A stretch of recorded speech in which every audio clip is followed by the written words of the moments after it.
Rian, terima kasih sudah bersedia berbicara dengan Bapak. Bapak mendengar ada beberapa hal yang terjadi pada kamu ya. Bapak ingin mendengarkan langsung dari kamu apa sebenarnya yang sedang terjadi. Ya Pak, saya merasa teman-teman di kelas sering mengolok-olok saya karena saya dari etnis Tionghoa. Mereka mengatakan hal-hal yang sangat menyakitkan Pak. Bapak sangat menyesalkan ya kejadian ini jika betul-betul terjadi. Tapi melakukan sebuah kesalahan itu hal yang biasa. Nah, apa saat itu kamu tengah menjadi orang yang baik untuk diri kamu sendiri? Saya mencoba Pak, tapi rasanya sulit sekali saat saya diperlakukan seperti ini. Bapak mengerti dia. Kamu tentu tidak layak diperlakukan seperti itu dengan teman kamu. Dan kita akan memastikan bahwa hal itu tidak akan terjadi lagi pada kamu. Apa yang mereka katakan itu terhadap kamu itu tentu membuat kamu tertekan. Mereka sering mengatakan saya berbeda dan tidak seharusnya berada di sini Pak. Mereka juga menyindir saya dengan sebutan yang tidak pantas Pak. Pantas, Pak. Itu pasti sangat menyakitkan buat kamu. Bapak mengerti itu. Dan memang tidak seharusnya itu memang tidak seharusnya ada anak diperlakukan seperti itu oleh anak yang lainnya. Kemudian pada saat itu apa yang ingin kamu lakukan waktu itu? Saya langsung balas maki dia Pak. Habis saya kesel banget Pak. Oh, pasti kamu melakukan itu karena alasan kan ya? Karena punya alasan yang kuat nih. Ya iyalah Pak, masa saya diam saja diperlakukan seperti itu? Wajar dong kamu melakukan seperti itu karena harga diri kamu tentu sangat penting buat kamu. Untung kamu tidak bertindak lebih parah dari itu ya, lebih jauh dari itu ya. Iya Pak, untung saya bisa menahan diri, hanya membentak saja. Padahal saya sangat kesal sekali Pak. Baik. Sebagai kelas nih, apa yang sudah kita yakini? Saya pikir seharusnya kita saling menghormati dan bisa menerima perbedaan Pak. Tepat sekali itu. Nilai-nilai apa yang sudah kita sepakati bersama? Kita sepakat untuk selalu menghargai Pak satu sama lain dan juga tidak mengejek atau menyakiti perasaan teman. Betul, Brian, betul. Dan seperti apa gambaran sebuah kelas yang menurut kamu ideal itu? Kelas yang ideal ada kelas yang seperti di mana semua murid merasa aman, damai, diterima dan bisa belajar dengan tenang tanpa ada gangguan, diejek maupun dibully Pak. Bapak sepenuhnya setuju dengan apa yang kamu katakan, Brian. Nah, sekarang mari kita bekerja sama ya untuk menciptakan lingkungan seperti itu. Kita akan mulai dengan mengingatkan seluruh anggota kelas tentang nilai-nilai dan memastikan bahwa tidak ada lagi bullying yang akan terjadi. Kita bisa memperbaiki masalah ini bersama-sama. Terima kasih Pak, saya harap ini bisa segera berubah. Tentu Brian, tentu kita akan memastikan perubahan itu terjadi. Bapak selalu ada di sisi kamu untuk mendukung kamu. Mari kita mulai langkah pertama ini bersama-sama.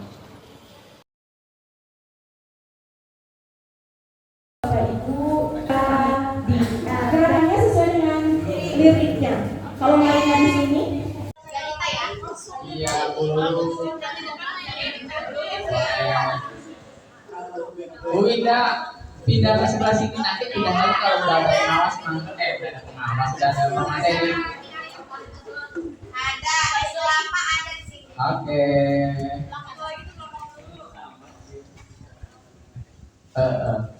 Beda sama relatif. Pak Herman ayo kan coba.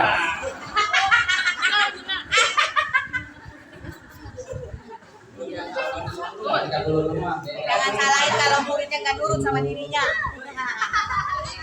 Contohnya muridnya ada sekarang. Ih, jadi pengen nyusu gara-gara Pak Herman. Herman tanggung jawab. ya baik kita mulai ya Bapak Ibu. Bismillahirrahmanirrahim. Assalamualaikum warahmatullahi wabarakatuh. Waalaikumsalam. Yang terhormat Bapak Kepala Sekolah, Bapak Mulyadi SPD, dan Bapak Ibu guru sekalian, mohon izin hari ini di sesi yang pertama saya memandu untuk paparan dari Ustadz Dr. Suharta MA. Bukan di sini Dr. Ustadz? Oh belum ada di sini. Kirain udah. Doa Ustadz itu doa. Untuk membantu paparan mengenai budaya positif dari narasumber kita hari ini, Ustadz Suharta MA. Oke. Baik Bapak Ibu, untuk mengawali kita buka dulu dengan membacakan basmalah bersama-sama. Oke, sebelum kita ke paparan Ustadz, kita cek dulu semangat Bapak Ibu. Insya Allah kalau pagi-pagi masih semangat ya, dengan ice breaking terlebih dahulu. Ice breakingnya seperti ini Bapak Ibu. Hai hai hai. Halo halo halo. Oke. Bapak Ibu harus melakukan gerakan. Gerakannya itu kalau saya bilang Marina, maka Bapak Ibu tangannya Marina. Dua-duanya. Marina. Menari. Atas. Di atas. Menara. Saya akan menyanyi. Bapak Ibu bergerak sesuai dengan kata yang saya ucapkan, sesuai dengan liriknya. Jadi kalau saya menyanyi, coba kita coba ya. Marina menari di atas menara, di atas menara, Marina menari. Gitu. Jadi sesuai dengan gerakannya, sesuai dengan liriknya. Kalau Marina di sini menari di atas menara. Oke. Bisa ya Bapak Ibu? Yuk kita coba. Marina menari di atas menara, di atas menara, Marina menari, menari, menari, Marina menara, Marina di atas Marina, menari, menari, menara Marina di atas Marina, menari, menara.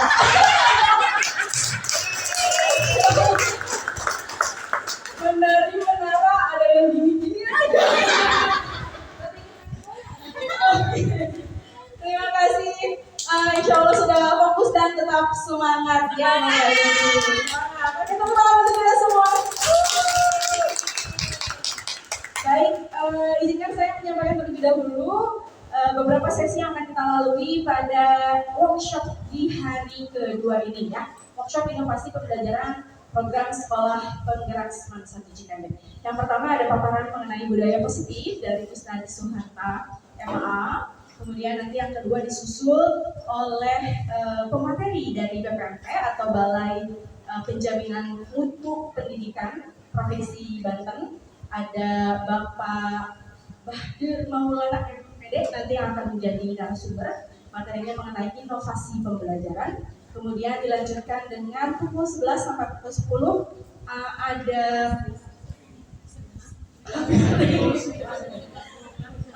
komputernya 15 menit, 10.45 sampai pukul 11. Kemudian 11 sampai pukul 12 dilanjutkan dengan Pak Herman. Nanti Bapak Ibu semua akan dipandu oleh Pak Herman untuk melengkapi dokumen pengolahan kinerja di PMM. Yang kemarin Bapak Kepala Sekolah sudah sampaikan dalam paparannya, itu kan masih beberapa guru tuh 50%, kemudian 23%. Nah, hari ini kita jadikan 100%. Kita penuhi dokumennya, kemudian kita selesaikan refleksi tindak lanjut dari setiap guru kepada observer dan sebaliknya. Begitu. Oke. Setelah itu break, kemudian dilanjutkan lagi pukul 1 sampai pukul 15.55 dengan saya.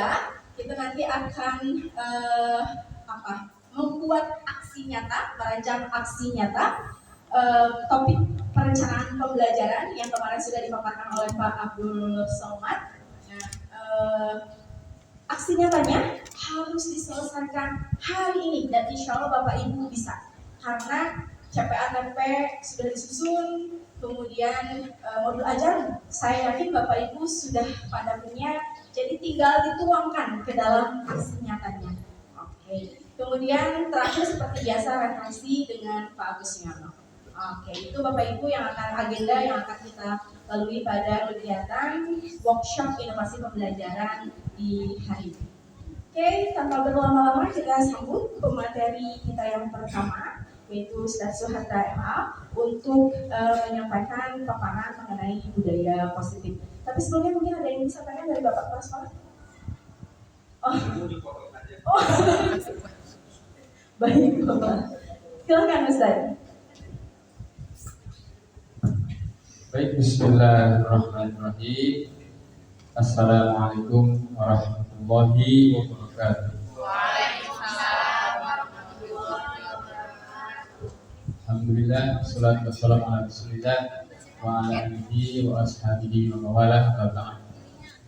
Bapak Kepala Sekolah yang saya hormati, para wakil kepala sekolah, karyawan guru sekalian, baik dari dalam negeri maupun luar negeri.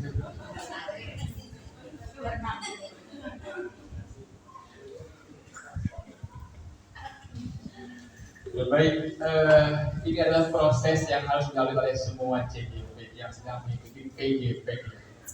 Jika sebentar lagi Bu Yana akan melalui ini, kemudian Pak Hadi juga akan melalui, insyaallah Bu Eris juga akan melalui, yang lain juga akan melalui proses ini. Karena itu saya menyesal dulu nggak tertib mengikuti setiap tahapan yang dilalui oleh CGP sebelumnya. Kenapa? Karena saya harus sekarang meraba-raba lagi. Padahal mestinya saya mengikuti semua prosesnya sehingga saya punya pengalaman. Ketika saya jadi CGP, saya tinggal tune in, gitu ya. Baik, kita lihat saya punya apa ini. Bumi bulat, cloud apa namanya? Kata kuncinya bumi itu bulat. Kira-kira kalau saya tambahkan 300 dengan 2 berapa nilainya? Kau tahu? Jangan-jangan dia sudah bocor ini, sudah pernah. Saya aja yang ketinggalan zaman itu. Masya Allah. Coba deh yang ini. Menghitung hari. 2 tambah 3 sama dengan 5. 5 tambah 8 sama dengan 6. Kalau 2 tambah 9? Kok 2? Menghitung hari. 2 tambah 3 sama dengan 5. 5 tambah 8 sama dengan 6. 2 tambah 9? 7. Luar. Tepuk tangan buat kita semua. Kalau yang ini, pagi-pagi saya ada 2, siang saya ada 1. Kalau sore dan malam saya tidak ada. Saya berkepala tapi tidak berleher. Senang nggak? Kalau sudah besar, kepala saya hilang. Who am I? Huruf I. Luar biasa. Huruf I. Bu Nabil masih mencerna. Yang terakhir khusus buat ibu-ibu. Harta paling berharga. Wow, 3 ungu tambah 1 hijau berapa kira-kira? Ibu yang literasi keuangan yang cerdas dia akan bisa jawab. 50. Oh 50? Dari mana Bu Nabil? Kita lihat jawabannya. 3 ungu tambah 1 hijau sama 1 biru. Ya, 3 ungu tambah 1 hijau sama dengan 1 biru. 2000 sama 20. Oke, itu untuk ini aja, untuk selingan. Ya, mari kita masuk ke materi kita.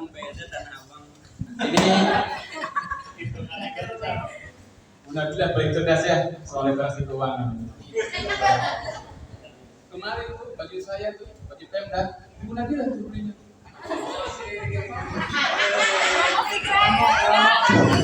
Biar dapat pi, baik. Oke, tujuannya ya, saya dituntut untuk bisa mendemonstrasikan ini. Materi ini yang pernah saya dapatkan di PGP. Kita lihat pertanyaan pemantiknya. Apakah menurut Bapak dan Ibu hukuman itu dapat mendisiplinkan anak? Tidak. Kenapa tidak? Karena tidak menimbulkan efek jerak. Berarti kurang sadis hukumannya, Pak Ibnu. Kerjakan PR apa saya bunuh kamu. Baru anak pikirannya ada. Yang kedua, pemberian hukuman dalam hal positif seperti membaca, membersihkan masjid dan sebagainya itu dapat meningkatkan disiplin anak. Ya apa enggak ya? Mitos apa fakta? Yang ketiga, memberikan penghargaan dapat meningkatkan motivasi belajar anak. Mitos apa fakta? Kita akan lalui jawabannya bersama-sama. Oke? Ini materi kita banyak, ada 6, tapi yang cetak aja yang akan kita ulas karena terlalu banyak ya, saya pikir semua punya waktu 30 menit. Yang pertama, disiplin positif. Kenapa ada disiplin positif? Karena emang ada yang negatif. Disiplin positif. Emang ada yang negatif? What is the meaning disiplin positif?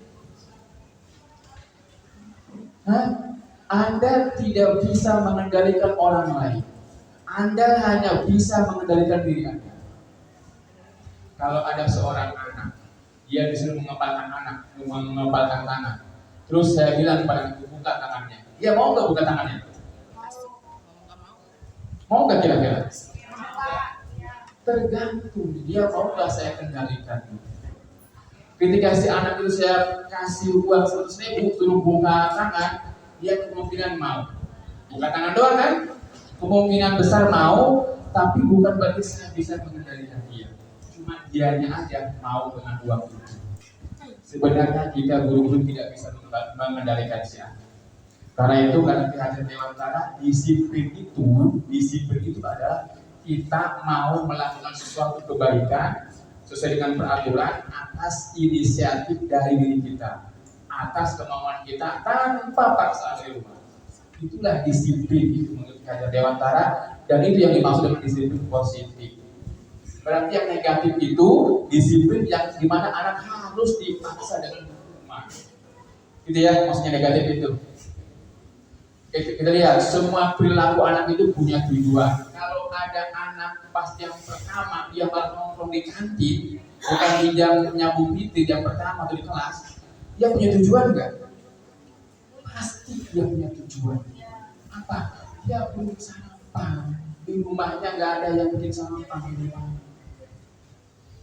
Kalau ada anak yang ngisengin temennya, mau ngumpetin atau mempermainkan melempar-lempar barang temennya begitu biar temennya nangis itu dia punya tujuan. Apa itu? Ya, dia ingin merasakan kesenangan. Maka dalam teorinya Glasser, teori kebutuhannya Glasser, kebutuhan anak itu ada kebutuhan kesenangan, kekuasaan, kebutuhan kemerdekaan, kebutuhan intelektual dan lain-lain. Nah, orang yang berantem itu ingin menundukkan temannya karena dia punya kebutuhan kekuasaan yang sangat tinggi. Di semua itu, semua kata dasar, semua perbuatan itu ada tujuannya. Hanya orang gila yang berbuat sesuatu tanpa tujuan. Kalau anak yang normal, dia pasti punya tujuan. Kita tinggal cari apa kebutuhan dia itu. Apa kebutuhan yang dia hendak tutupi dengan melakukan perbuatan itu. Nah, gitu. Apa tujuan mereka? Satu, mungkin karena melakukan sesuatu dan karena punya inisiatif dari dalam, karena ingin dari luar ya, karena ingin menghindari hukuman atau karena ingin mendapatkan imbalan. Nah, ini ekstrinsik, dampaknya sementara doang. Dalam jangka panjang dia tidak bisa menghasilkan disiplin yang positif. Yang kedua nih, yang merah ini. Anak melakukan sesuatu motivasinya karena ingin menghargai diri sendiri. Nah, ini yang ingin kita kejar dari anak. Ini yang ingin kita buru dari si anak ini. Ya, ini yang kita hunting nih dari si anak ini. Apa biar anak kesini larinya nih, bukan kesini nih. Nah, dia harus punya ini nih, nilai-nilai kebajikan itu dipersal. Ya, apa itu? Ini yang kita akan bentuk di kelas nanti, keyakinan kelas. Setelah kita bentuk keyakinan kelas, kita tanamkan pada benaknya si anak, nanti dia akan bekerja, berperilaku untuk mengejar ini, menghargai diri sendiri. Gitu ya. Oke. Mengapa harus lebih positif? Kenapa enggak yang ini? Hukuman cuma sementara. Dalam jangka panjang dia nggak akan berdampak apa-apa. Perlu SDM, mengawasi anak kan, menghukum, merealisasikan peraturan itu kan perlu SDM. Perlu tenaga tambahan. Guru-guru sudah semakin di situ. Penghargaan perlu SDA yang harus satu kelas 40 orang yang hadir di tempat aplikasi bimbing satu orang satu kali 40 berapa? Berapa Bu Ida? Bimbing harga bimbing sekarang? Oh, kan 2000 kali 40 berapa itu? 80.000 sehari. Kan perlu SDM tuh. Ini saya nih ngumpul sama bapak ini nih. Berapa coba biayanya? Untuk makan, untuk minum? Gak ada saya. Teman-teman saya di SD itu loh 20 orang. Saya begini, disiplinnya kayak gini nih. Ditungguin gak ada yang hadirin. Pas saya foto nasi padang bungkusnya tuh. Maka lu pada datang katanya. 20 orang kali 15.000 berapa? 600. Satu modul kali 10 modul berapa? Tapi kalau disemancing mana langsung dulu semancing sudah kesini semua nih harinya. Sudah sebelum teman-teman yang lain kan lari kesini semua nih, untuk menghargai diri sendiri. Ketika saya hadir, saya menghargai teman saya. Suatu saat saya akan perlu seperti itu, saya juga perlu dihargai teman-teman saya yang lain. Luar biasa. Tepuk tangan untuk semuanya.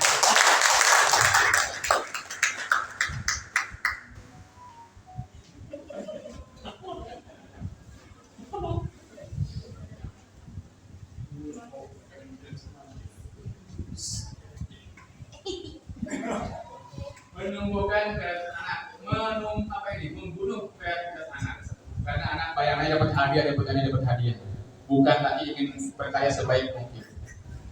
Dan bias nilai kebajikan. Kenapa bias nilai kebajikan? Kalau saya melakukan kebaikan karena ada nilai yang ingin saya tuju, itu komunikasi hadiah itu akan memupus nilai kebajikan yang ada di benak saya. Mana nih? Oh, ya.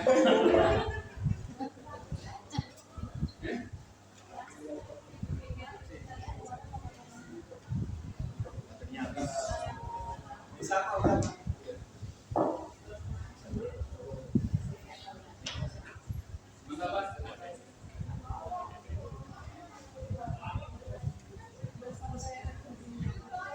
Belum muncul hasilnya.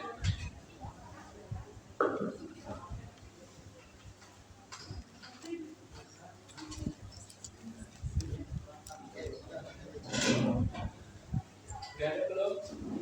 Belum, Pak. Sudah. Sudah sampai di sini. Oke, dia bisa menghapuskan nilai-nilai kebaikan. Di dalam jangka panjang kita hilangkan untuk penghargaan, kita hilangkan hukuman. Tapi yang kita terpaham tetap keyakinan sana. Oke, ini tadi ya. Ini yang kita tunjuk ini, yang kita tunjuk ini, yang bawah ini. Oke, setelah kita percaya bahwa hukuman dan penghargaan itu dalam jangka panjang kurang bagus, sekarang kita mau melangkah ke yang berikutnya. Apa strategi yang ingin kita pakai untuk menggantikan itu? Bukan menggantikan, tapi untuk mengurangi. Kalau dengan ini kalau berhasil, maka aturan juga bisa kita abaikan. Kenapa? Karena anak juga bagus semuanya. Ini dia. Keyakinan kelas itu adalah nilai-nilai kebaikan. Nilai-nilai kebaikan. Nilai-nilai kebaikan yang universal, yang dipercaya oleh anak. Dia lintas agama, lintas suku, lintas budaya. Kalau sholat itu nilai kebaikan, kan? Nilai keyakinan. Tapi dia tidak disebut universal. Kenapa? Karena hanya ada dalam Islam saja. Orang Kristen, orang Hindu udah nggak ngerti sholat, nggak perlu sholat dia. Makanya dia nggak menganggap itu kebaikan. Seorang akan lebih tergerak untuk bersemangat menjalankan itu. Kalau dia sudah meyakini, Bapak Ibu, itu namanya gerakan-gerakan Islam yang disebut fundamentalis itu, mereka bersikukuh ingin menerapkan syariat Islam. Kenapa? Karena hukum itu akan efektif dilaksanakan kalau berdasarkan keyakinan warganya. Memang betul. Makanya kemudian kehadiran pun ke sini larinya, kayak Mendikbud ke sini ya larinya mengejar keyakinan itu. Murid-murid perlu dipahamkan mengenai ini. Biar mereka apa? Biar mereka mengikuti aturan itu tahu kenapa saya harus mengikuti aturan ini, bukan karena takut, bukan karena ingin dikasih apa-apa. Oke? Ini dia. Kita bikin di kelas tahapan menyusun keyakinan. Pertama, curah pendapat di kelas. Kita bikin aturan di kelas, tulis semuanya, baik yang bernilai negatif maupun positif, tulis semuanya. Setelah itu catat semua masukan dari anak-anak, kemudian ganti kalimat yang negatif menjadi positif. Seperti begini. Nah, di sini ada yang negatif di sini, ada yang negatif di sini. Misalnya tidak menghargai sesama teman. Diganti dengan menghargai sesama teman. Ini semuanya positif semua kalimatnya.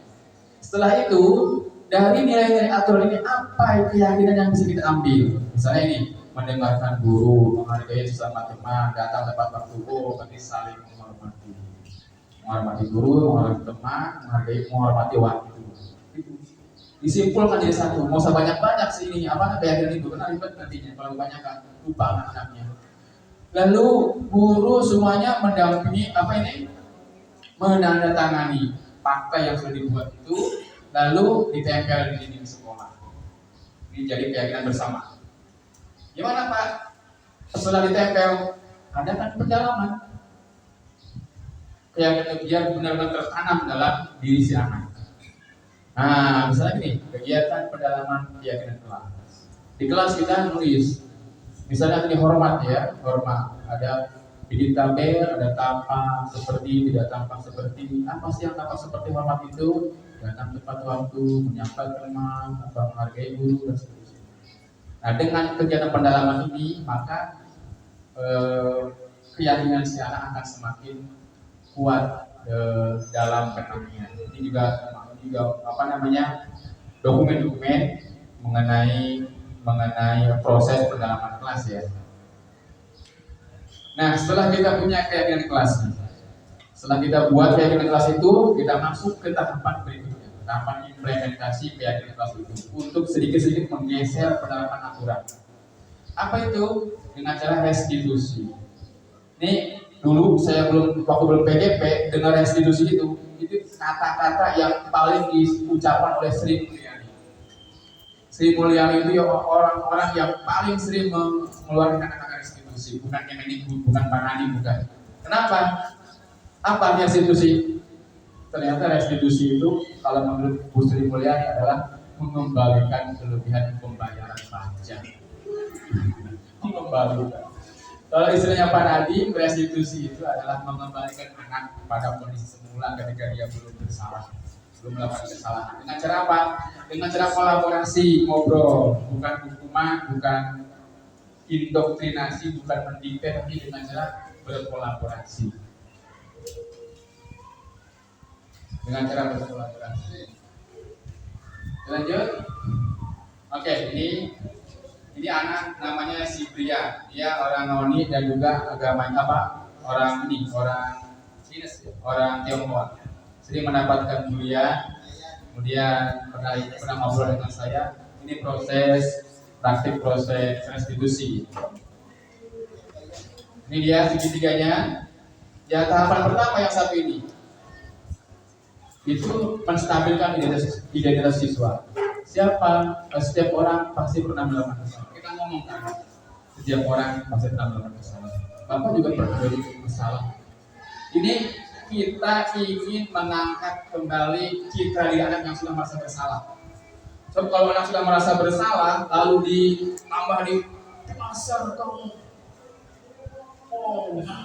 sudah males, nakal, ganggu hidup. Itu anak tambah hancur harga dirinya, maka dia akan sulit kembali bangkit. Tapi kita ungkapkan kata-kata ini agar anak tahu, guru saya ini paham permasalahan saya. guru saya ini tahu perasaan saya. Saya yakin dia bisa menyelesaikan permasalahan saya. Gitu. Tapi ketika anak udah ngapaan, cekir, anak-anak, ibu nggak ngerti saya. Saya punya masalah dia nggak ngerti. Saya nggak yakin dia bisa menyelesaikan masalah saya. Kan begitu tuh, larinya. Sudah selesai, nomor 1 kita ke kanan. Ini paralitas kebutuhan anak. Anak itu punya kebutuhan. Kamu tentunya punya alasan melakukan perbuatan itu, kesalahan itu. Adakah cara yang lebih baik selain itu? Dan yang ketiga, menanyakan keyakinan. Nah, baru kita masuk ke keyakinan ini. Apa keyakinan yang ada di kelas kita? Apa sih keyakinan yang kamu yakini? Nah, kita lihat fragmennya. Fragmen ya.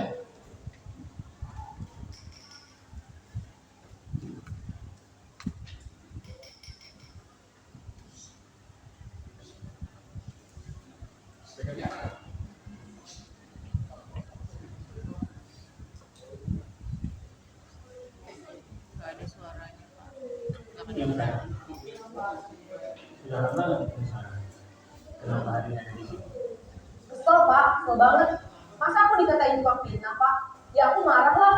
Aku balik ngatain Eka di depan kelas. Kesel banget. Oh begitu. Ya pasti kamu marah dan kesal. Bapak juga akan marah apabila ada yang menuduh Bapak seperti itu.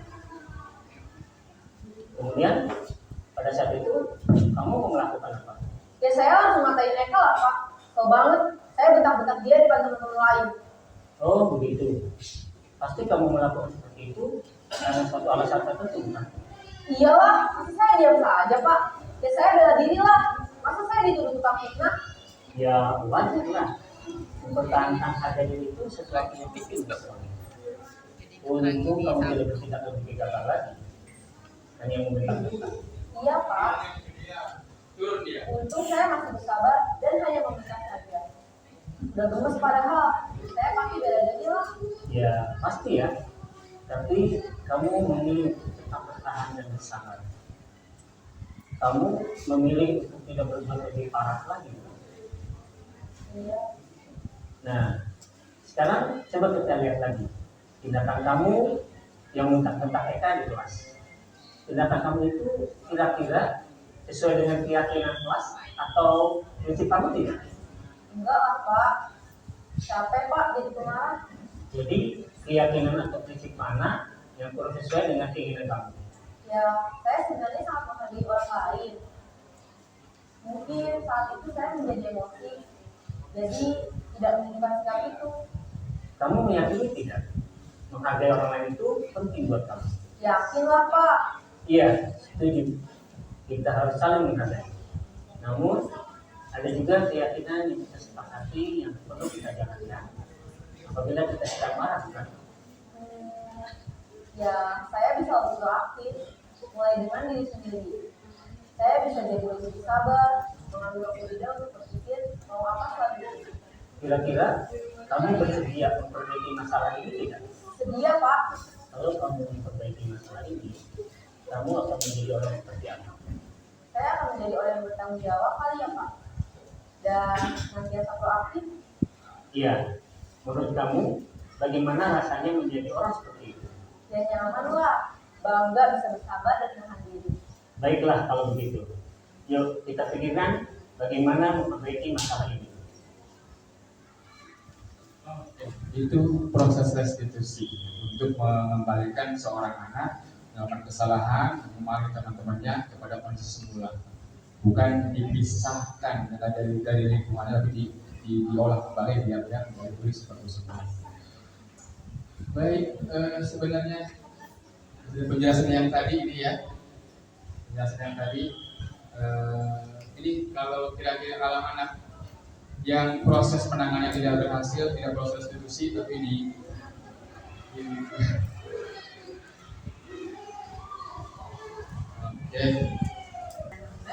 baru 2024-2025, Bapak Ibu semua diwajibkan untuk membuat keyakinan kelas di kelasnya masing-masing.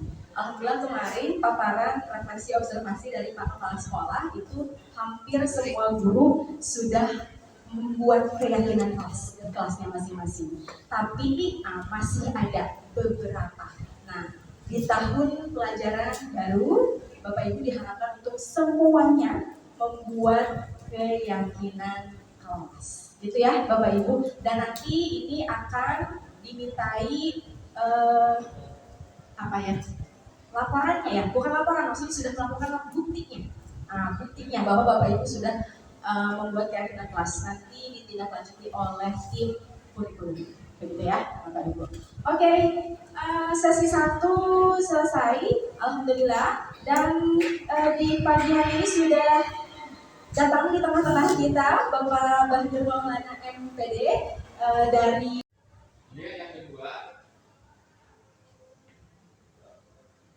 Yang kedua, Bapak Ibu, tahapan dari sini dari institusi itu adalah tahapan validasi kebutuhan. Nah, dalam validasi kebutuhan ini guru memvalidasi, membenarkan atau mentoleransi bahwa setiap anak itu memiliki kebutuhan. Dan tindakan-tindakan yang dilakukan oleh anak itu biasanya adalah karena dia ingin memenuhi kebutuhan itu. Kebutuhan dia tidak terpenuhi, lalu dia lakukan sesuatu untuk memenuhi kebutuhan itu. Misalnya ada anak yang mempermainkan barang milik temannya. Ketika ditanya kenapa kamu melakukan itu, ya senang aja. Ini anak mencari kebutuhan untuk kesenangan ya, kalau dalam teori Dresser, untuk memenuhi kesenangan dia. Kalau ada anak berkelahi karena misalnya dia melihat ada temannya yang lemah, lalu dia ganggu, lalu dia ditanya kenapa alasannya adalah karena anak itu tidak berdaya untuk melawan, itu si anak dalam rangka memenuhi kebutuhan akan kekuasaan. Nah, maka di sini seorang guru yang sedang melakukan restitusi, dia tidak perlu mendikte kepada anak bahwa tindakan kamu salah, tindakan kamu keliru, kamu telah melakukan perbuatan yang sangat tercela. Tidak perlu seperti itu. Akan tetapi setelah perlahan-lahan dia menanyakan kepada si anak apa kira-kira tujuan yang melakukan perbuatan itu, apa kebutuhannya. Lalu secara perlahan-lahan pula si guru mengatakan mungkin si anak akan menyadari bahwa apakah ada perbuatan yang dia lakukan yang lebih baik itu. Oke, tahapan yang ketiga adalah tahapan menanyakan keyakinan. Di sini seorang guru akan menghubungkan keyakinan si anak atau perbuatan salah yang dilakukan oleh si anak dengan keyakinan yang sudah dia miliki di dalam kelas. Dijadikan nilai-nilai universal, nilai yang kelas, tapi nilai-nilai universalnya ya, bukan nilai golongannya. Kalau keadilan, keadilan, kejujuran, disiplin itu semua akan mengakui sebagai nilai universal. Tidak cuma agama, juga suku-suku, bangsa juga mengakui, negara juga semua negara juga mengakui kejujuran, keadilan, kedisiplinan, kebebasan itu adalah nilai kebajikan, sehingga disebut nilai kebajikan universal. Adapun nilai-nilai keyakinan dalam agama yang secara spesifik hanya milik agama itu, seperti dari sholat, takbir, baca Alkitab, beribadah di gereja, di masjid, itu bukanlah nilai universal. Kenapa? Karena tidak diyakini oleh orang lain di luar pengaruh agama yang bersangkutan. Itu pemahamannya. Baik, saya kira cukup. Kita sudah habis waktunya. Terima kasih atas waktu yang telah diberikan kepada saya, kepada wawancara, kepada panitia. Terima kasih. Mudah-mudahan dapat. Demikian mungkin yang bisa saya sampaikan dan bermanfaat. Terima kasih.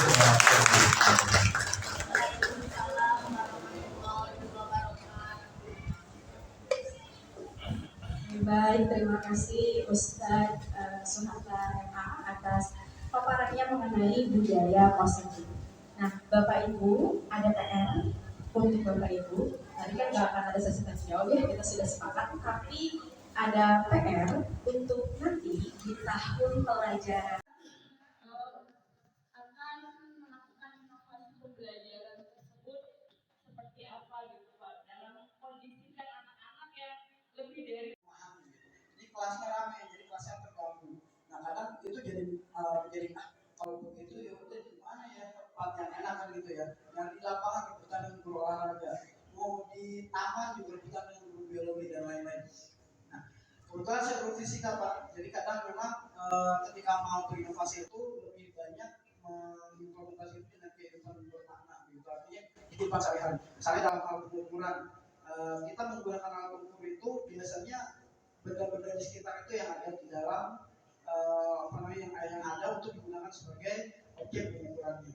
Nah, tetapi kan kadang ada guru-guru yang ini kok belajarnya di luar terus, gitu, akhirnya ramai tidak kondusif dan lain-lain. Nah, mohon tanggapan dari Bapak atau sarannya seperti apa? Terima kasih. Assalamualaikum warahmatullahi wabarakatuh. Waalaikumsalam warahmatullahi wabarakatuh. Pertanyaannya, saya akan coba bahas ya sedikit pertanyaan-pertanyaan dari Bapak Ibu sekalian. Untuk yang pertama, pertanyaan dari Bu Tis yang mengatakan bahwa apakah dengan segitiga restitusi ini, dengan pengaplikasian penerapan segitiga restitusi ini, berarti kita tidak lagi perlu aturan di sekolah. Artinya cukup dengan keyakinan kelas, lalu kesalahan anak, kekeliruan anak kita proses dengan segitiga restitusi. Apakah demikian? Jawabannya tentu saja tidak. Aturan-aturan di sekolah yang sudah berjalan tetap kita jalankan, tetap kita perlukan. Nah, sambil kemudian kita perlahan-lahan memproses anak-anak tertentu yang memang memerlukan penyelesaian dengan cara restitusi. Kita panggil, kita adakan dialog restitusi dengan anak tersebut untuk menyelesaikan permasalahan itu. Tapi tidak semua kesalahan anak kita selesaikan dengan restitusi. Kesalahan anak yang sederhana, yang kecil, misalnya di kelas atau di luar kelas, itu bisa diselesaikan dengan cara langsung tanpa harus mengikuti tahapan restitusi. Kalau semua peristiwa, semua kesalahan yang dilakukan oleh anak diselesaikan melalui segitiga restitusi, tentu saja akan memakan waktu yang banyak, sumber daya yang banyak, yang malah cenderung berlebih-lebihan ya.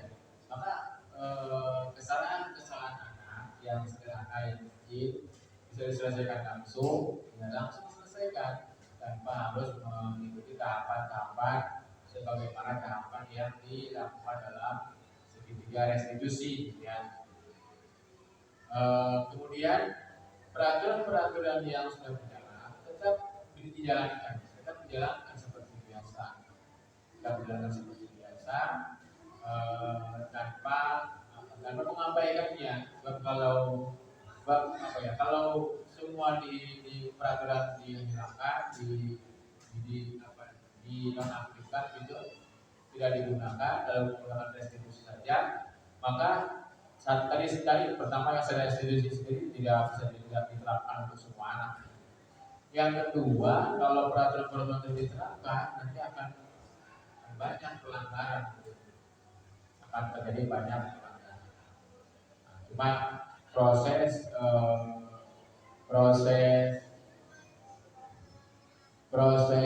aplikasi restitusi ini adalah upaya dari kita, dari para guru untuk menyelesaikan permasalahan anak dengan cara yang lebih baik, dengan cara yang lebih bersahabat dengan psikologi mereka, sehingga nanti anak-anak yang sudah diselesaikan permasalahan dengan melalui proses segitiga restitusi, dia akan kembali ke kelompoknya seperti semula. Dan anak-anak yang sudah mendapatkan penanganan setelah institusi ini, dia akan memuat keyakinan kelasnya akan menguat. Nilai-nilai keyakinan yang sudah disepakati, nilai kebajikan yang sudah disepakati itu akan tertanam kuat, akan mengalami proses penguatan melalui proses restitusi. Nah, kalau nilai-nilai keyakinan itu mengalami penguatan, maka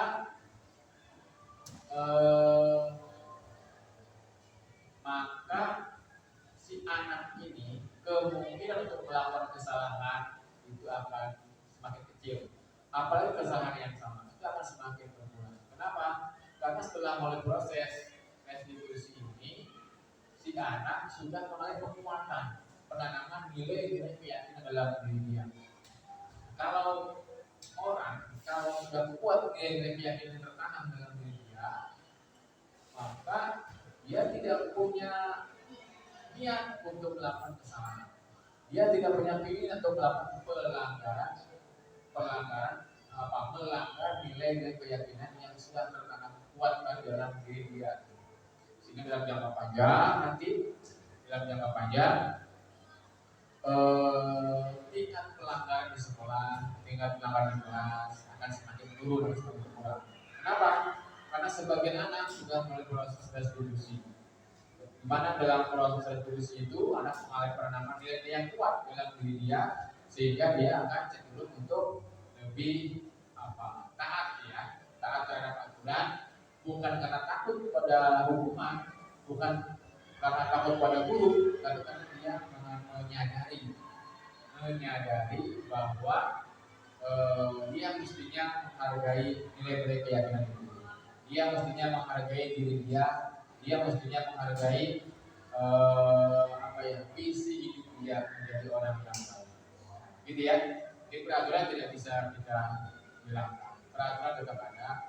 Cuma nanti kalau proses restitusi ini sudah berjalan, sudah budaya di sekolah kita, maka nanti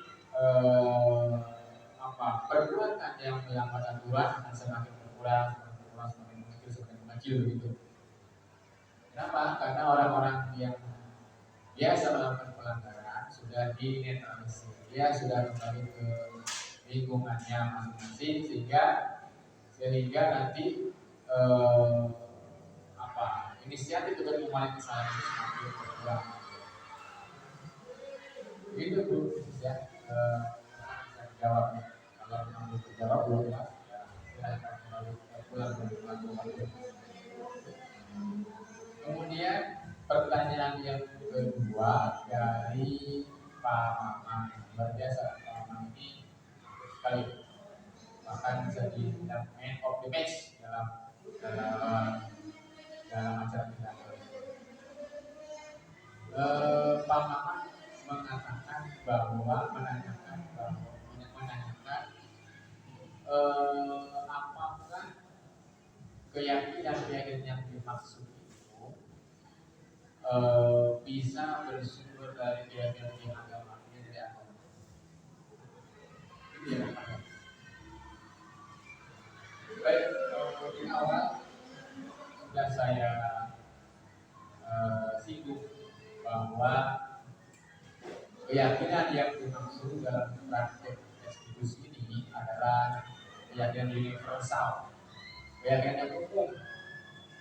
Universal itu maksudnya keyakinan yang diakui oleh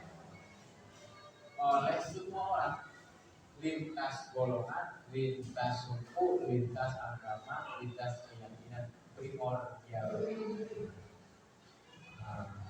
Kalau keyakinan agama, dia tidak universal. Misalnya sebagai umat muslim kita wajib melaksanakan sholat, karena itu dari kebajikan. Orang Islam yang rajin sholat, dia sudah rajin melakukan kebajikan. Tapi apakah sholat itu nilai kebajikan yang diakui oleh penganut agama lain, oleh penganut agama lain seperti Kristen, Nasrani, Hindu, Buddha, Yahudi? Apakah mereka juga meyakini bahwa sholat itu merupakan nilai kebajikan yang diyakini oleh mereka? Tidak. Orang-orang Nasrani, orang Yahudi, orang Hindu, orang Buddha tidak meyakini bahwa sholat itu adalah nilai kebajikan yang harus diyakini oleh mereka. Demikian juga misalnya rajin membaca Al-Quran atau rajin pergi ke gereja, rajin pergi ke pura, apakah itu nilai kebajikan yang bisa kita aplikasikan di kelas kita sebagai salah satu nilai keyakinan dan kebajikan yang bisa diaplikasikan dalam praktik hidup? Itu tidak. Kenapa? Karena memang rajin ke gereja, rajin ke pura